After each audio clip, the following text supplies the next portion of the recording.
The Dodgers kept the win streak rolling, picking up their fourth consecutive victory since the trade deadline and a sixth straight against the Padres this season. The bats came to life last for the Dodgers, with 9 of the 10 total runs coming in the 8th and 9th innings. The San Diego Padres conquered one of the National League Titans in the wild card round. The Padres' 2-1 series win over the New York Mets set up an NLDS clash with the Los Angeles Dodgers. San Diego bolstered its roster at the trade deadline to compete with the likes of the Dodgers and Mets. Josh Hader closed out Game 3 against the Mets, and Juan Soto went 2 for 4 with 2 RBI in Sunday's series-clinching victory. Los Angeles geared up for its potential return to the World Series by adding Freddie Freeman to the heart of the order in free agency. The Dodgers come into the NLDS with the rest advantage and the option to choose whichever pitchers start throughout the series. San Diego has 1 day off between its conquest of the Mets and the start of its series with the Dodgers. The Padres also have to deal with the effects of traveling across the cross-country, but that still beats not being in the postseason. The Dodgers should have the edge at the start of the series, but do not count out the Padres if their starters thrive like they did in New York. Also in the game, Joe Kelly reintroduced himself to the Dodgers properly with another viral moment following a strikeout of an all-star.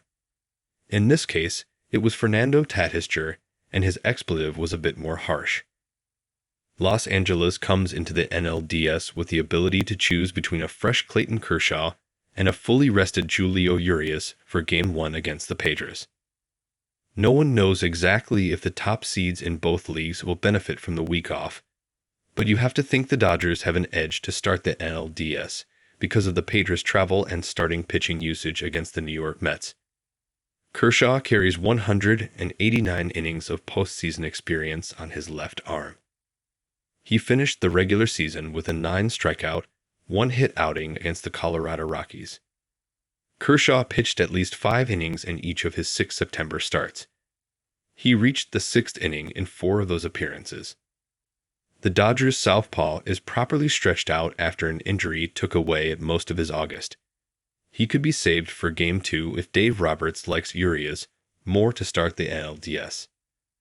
Urias tossed 6 shutout innings against the Padres on September 28 and has been a stalwart of the Dodgers' postseason rotation for a few years now. Roberts has the luxury of choosing between Kershaw and Urias, while his counterpart Bob Melvin does not. Melvin's best Game 1 option could be Sean Manaea. Blake Snell and Joe Musgrove will pitch later in the series, and Yu Darvish would be on 3 days rest if he starts in Game 1. Los Angeles needs its starters to produce an early lead at home so that San Diego can't grab hold of any momentum before Darvish, Snell, and Musgrove take the hill. Kershaw and Urias will be vital to opening the NLDS with wins, but so will Freddie Freeman and the Dodgers order. Freddie Freeman will try to win a World Series title in 2 straight years with 2 different teams. Freeman killed the Dodgers in the NLCS last season while with the Atlanta Braves.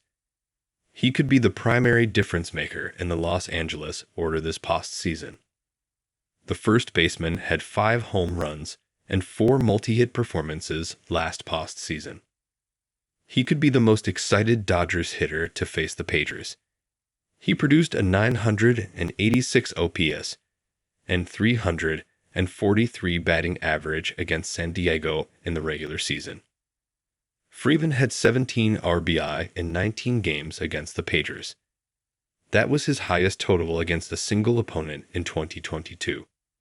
San Diego did a nice job of containing Francisco Lindor and Pete Alonso in the wild card round, but the Dodgers have a deeper lineup than the Mets. Freeman could come to the plate with Mookie Betts and Trea Turner on the base paths and do cause even more damage against the Padres.